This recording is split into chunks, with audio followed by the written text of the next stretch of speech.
Christmas Eve. I'm very excited to open another present. I do want to address really quickly, I've been wearing this shirt. It's like a bed shirt. You guys know how I do. This is actually from IKEA Museum in Sweden. So if anyone was wondering where this shirt was from or what the hell it was, it's like the IKEA, what do you call this, Allen key? Yeah, I guess, yeah, technically an Allen key. And Gromit's hair's all over it. But I just wear these kind of shirts around home while, this is really bright, while I'm watching movies.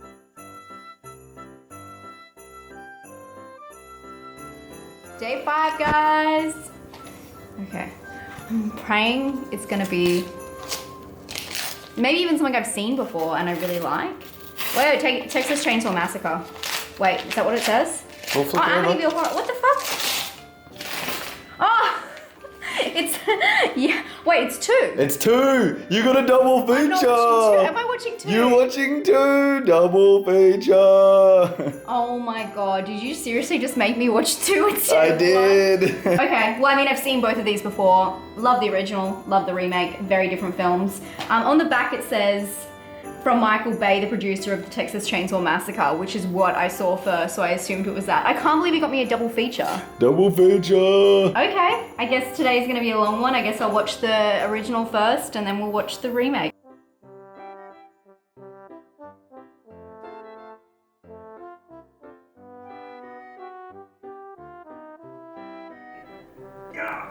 Okay, are you seeing a problem here?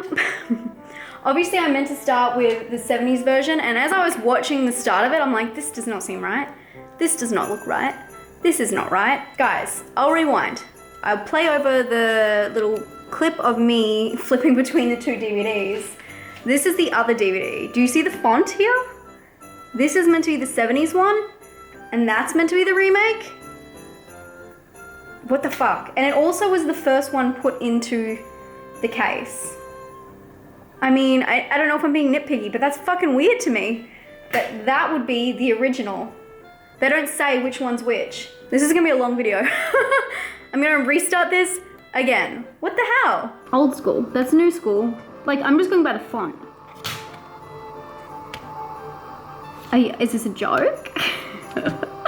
This looks more like it. But what the hell? Like, I don't know. That's stupid, but yeah. I did watch the first bit and I was like, very confused. Obviously.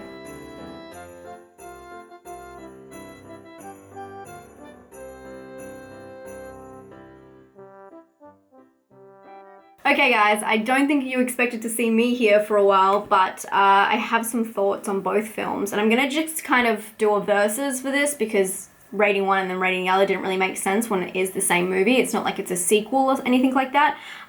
It's a remake.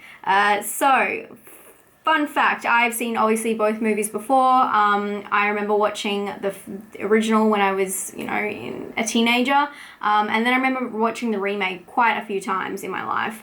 The original, if you guys don't know the story about Amityville, let's just get that done. There is a house in this town and it is famous because a man shot his family and just went into this crazy rage, and apparently it's the house that like possessed him and made him evil. So years later, another family move in, and the father figure, the stepdad, he actually gets possessed by this same kind of spirit and he starts turning on his family. In the original, they use a lot of symbols, including flies, which is a huge part in this movie. Also really weird, when I watched this movie, there was a fly in my house. It was kind of bizarre. And they do return those symbols in the second film. It's really interesting with these films because they are quite similar. They keep kind of the same storyline, but things are kind of tweaked. But the approach is completely different. I really liked because the little girl, she has an imaginary friend in the movie. And in the original, you don't see the imaginary friend. She just talks about it. But in the remake, you see her completely. And I want to just go on record saying both of these films are not great and for completely different reasons. And I think I think you need to rewatch it to really understand. If you haven't rewatched it in a while and it comes as like a shock to you, it came as a shock to me too. The original is just very slow paced, which is fine. It's for a 70s movie, that's what you expect. But the acting is quite bizarre. It's a little bit all over the place. And it's just not that great of a film. It has a lot of plot holes, which are plot holes that actually happened because the case is based on a true life story. It's kind of the same thing, but then there's all this weirdness about if it happened or if it didn't happen, if they believed the family or if they didn't believe the family. So the whole thing is just kind of bizarre, and you can feel that, how bizarre it is in this film. To back me up here, I actually read that Margot Kidder, she said that she didn't like the film. And I know a lot of people have said that, yeah, they can't get over the plot holes in the film. It just doesn't make sense. It's kind of like people slow delivering lines. And towards the end, the acting is just fucking bizarre and it's just all over the place. So that was a surprise to me because I assumed the original was like a really chilling film. That's how I remember it.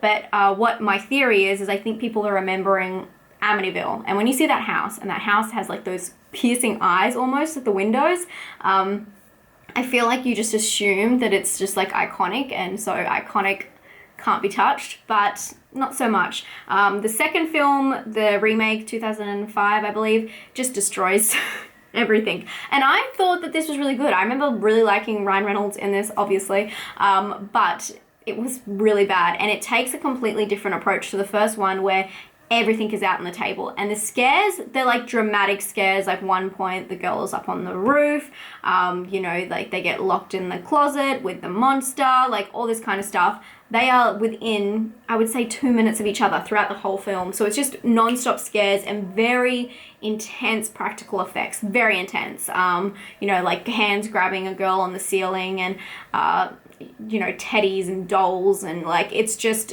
the aesthetic of it is pretty gross and pretty like, when I say gross, I mean like cheap. And I do not remember that. I remember it being like a cool, scary movie, and the tension just does not work in this film at all. Yeah, it's very interesting how different the films are, but I still don't feel like they did the story justice. But I don't even know if anyone can do the story justice because I think everyone just doesn't even believe it. And a lot of people who were in these films went on record saying that they didn't believe it happened. And I feel like that kind of, I don't know why, but that kind of like ruined the essence of it and the integrity of the films.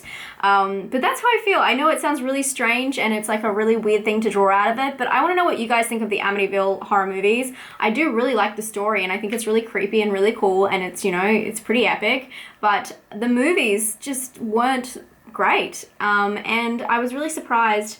As I said, I was going to like not look at the scores, but I did look at IMDb for the Amityville Horror, the original 1979, and it's got a 6.2. So I think that a few people out there agree. Actually, I know a lot of people agree. I've seen a lot of comments saying like, what the fuck with this film? It's a classic, but really because they took the story and went with it, I think that it could have been done a lot better. I know that's really harsh, but here I am. But I haven't seen what the remake has. I'm gonna guess it has a 6 as well. This has a 6.2, so Amityville. So the 2005 film has a 6. Exactly. I knew it. Okay. Also, quite funny, Chloe Mortiz is in this as like a baby, pretty much, which I thought was very interesting. Anyway, that's how I felt about this film. What do you guys think about the Amityville horror movies? I mean, I'm not judging anyone. If you like it for certain reasons, I'd love to know what attracts you to the films and what bits, especially with the stories that you like, and the way the film was constructed, because it was just very off for me. And I'm quite disappointed, I have to say. It was good to rewatch them, and now I know where I stand with them, because if someone asked me what I thought about Amityville before, I would have been like, yeah, great, like, really like the remake. Turns out, not so much. I think I'll have to give them both 5s, to be honest, because I think that it's my disappointments that's coming through, but I think I'm still in the middle. Like, I would watch them again, and I didn't dislike watching them. I just don't think they're great films. And I think Ryan Reynolds' acting was amazing, and Melissa George was also pretty good. And it was quite cringy when he gets, like, really aggro. I hate that kind of stuff, so yeah, that's what I felt about Amityville. Surprise, twist. Let me know what you guys thought about these films, and if you've rewatched them recently as well. We'll see what is in store for tomorrow. I can't wait to unwrap another gift. Bye, guys.